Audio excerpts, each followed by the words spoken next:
All this is Dr. Mobeen Sayed from drbeen.com. Welcome to one more show. So I wanted to share with you my experience when I went for FLCCC conference last weekend, actually Friday. And I had gone for an FLCCC board meeting a few months ago. And I think you remember that at that time, I think I was exposed to COVID. Once I had the full blown COVID, then I believe I got it a couple of more times within a month or so, or 2 months time frame.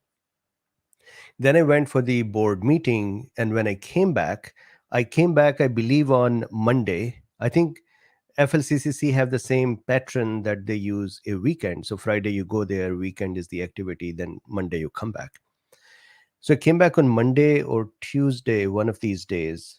Um, and then by Thursday, I had developed um, COVID like symptoms again. Friday, it became really tough for me, although I remember I did a talk. And my symptoms that had never occurred for me with any other cold or flu type illness are the muscle fatigue, joint pains, and just body seeming very heavy, and then brain fog. So I've discussed them before. This time is very interesting. I had discussed with Dr. Paul Marek that I continue to catch COVID.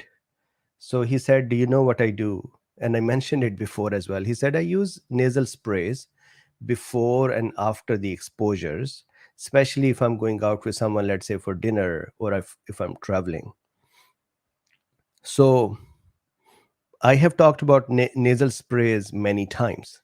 And even in this video's description, I have linked some of the FDA's warnings. FDA warns any nasal spray company that says that nasal spray can prevent COVID, for example, or kill COVID in your body to prevent from the disease. That is what you cannot claim because it is not a approved antiviral substance.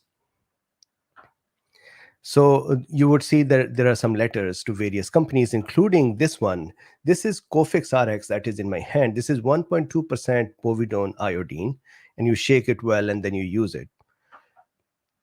So I bought, I think, 2 or 3 Povidone iodine sprays. They were nice enough, generous enough that they sent me a few more boxes. So I took 2 with me, one in case if I misplaced it.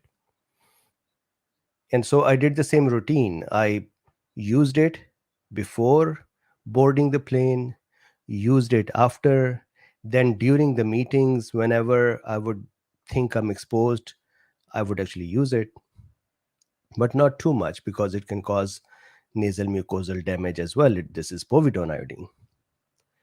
But here is the story. I Number one, waited. I came back on Monday and I waited till today to see if I would become COVID positive or cold positive, maybe some other virus during this time because I traveled, because I was exposed in theory. A few days ago, I received an email from a person who was sitting at my table, and uh, there was there were a couple of people who were sick.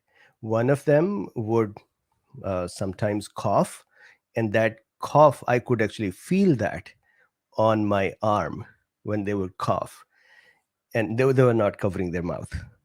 And the other person who sat a little, I think 2 or 3 chairs down, um, and they had some skin rash, and I talked with them and I said, how did this happen? And they discussed that they just developed it a night before.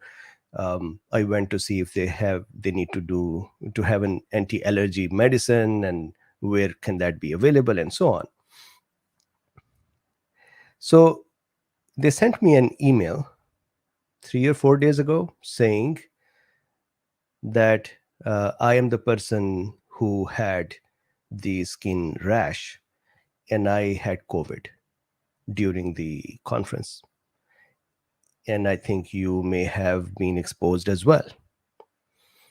So that was actually a more confirmed situation, that there may be someone who actually had COVID and was sitting next to me for 2 days, even actually one evening as well, Friday evening and then Saturday and Sunday. And we even talked afterwards and we'll discuss things. And here is the nasal spray that I used. This is called CofixRx. It is interesting that I tried to get it from, so there are some local clinics that offer it, but of course, these were doctors' clinics. They would not give it without prescription, although this is an over the counter medicine. So I could buy it from the Cofix's um, online site. Again, this particular discussion is not to suggest or advise or provide guidance to go do this. Instead, to show my experience that ivermectin or hydroxys or masks, all on one side.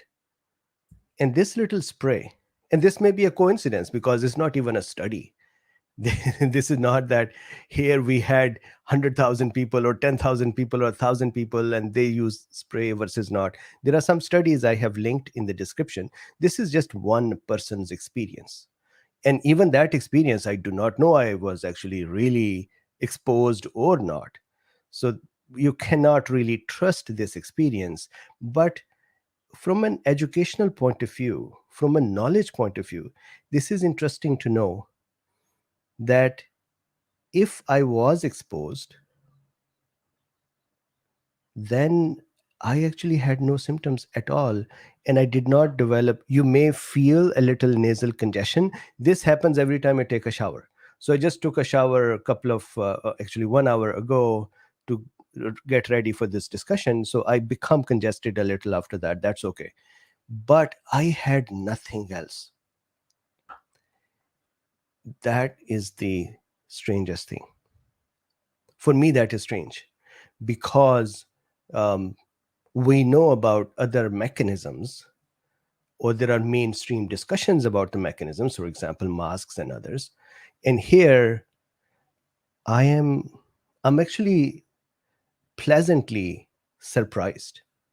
And this is not a infomercial. This is not a commercial. I have no strings attached. I have no fees with them. I have no, there is no commercial interest attached here. And I'm not even saying that you should use this brand, whatever brand, or I'm not even saying you should use anything at all. It is really just an interesting thing to observe that I did not have uh, any issues this time. Even when a person was coughing on me, somehow they would not cover their mouth when coughing, they would just cough. And the other person was sitting next to them who had COVID. So, this is the discussion. I thought I'll quickly discuss it with you. I'm going to hang up now. We'll see each other again at 6 o'clock. I have a interesting study to discuss. I was actually going to draw that. You can actually see what I was drawing. I was going to draw that, and I just drew this little nasal spray, and I thought I'll share this experience with you as well.